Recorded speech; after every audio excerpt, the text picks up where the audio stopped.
நீங்கள் விரும்பும் படிப்பை உங்கள் பிள்ளையும் விரும்பச் செய்வது எப்படி? பெற்றோருக்கு தெரிய வேண்டிய ரகசியம்.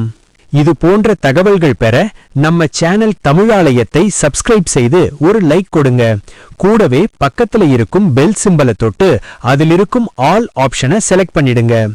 உங்கள் கருத்தை மறக்காம கமெண்ட்ல சொல்லிடுங்க.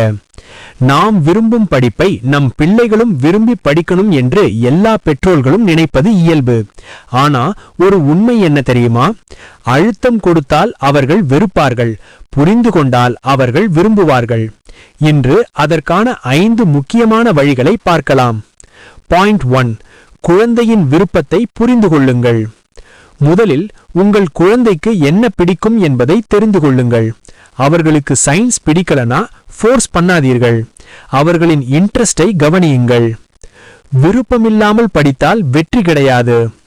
பாயிண்ட் 2, உங்கள் விருப்பத்தை திணிக்காதீர்கள். நீங்கள் டாக்டராக முடியலனா உங்கள் பிள்ளையை டாக்டராக்கணும் என்று நினைக்காதீர்கள். அது உங்கள் கனவு, அவர்களுடையது இல்லை. பிள்ளைகளின் வாழ்க்கை அவர்களுடைய தேர்வு. பாயிண்ட் 3, படிப்பை சுவாரஸ்யமாக மாற்றுங்கள். படிப்பை போரிங்காக காட்டினால் அவர்கள் ஓடிவிடுவார்கள். Games, videos, real life examples மூலம் படிக்க வையுங்கள்.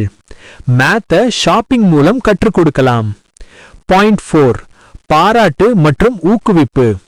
அவர்கள் சிறிய முயற்சியும் செய்தால் கூட பாராட்டுங்கள். நீ நல்லா செய்திருக்க என்ற ஒரு வார்த்தை அவர்களை உயர்த்தும். பாராட்டு = நம்பிக்கை பிளஸ் ஆர்வம்.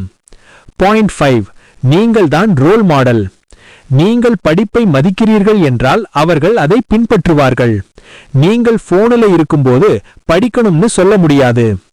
குழந்தைகள் கேட்க மாட்டார்கள், ஆனால் காப்பி பண்ணுவார்கள். நீங்கள் விரும்பும் படிப்பை அவர்கள் விரும்ப வேண்டும் என்றால் அவர்களை மாற்ற வேண்டாம், அவர்களை புரிந்து கொள்ளுங்கள். அன்பு பிளஸ் பொறுமை பிளஸ் வழிகாட்டுதல் = வெற்றி. நன்றி. அடுத்த வீடியோல பார்க்கலாம்.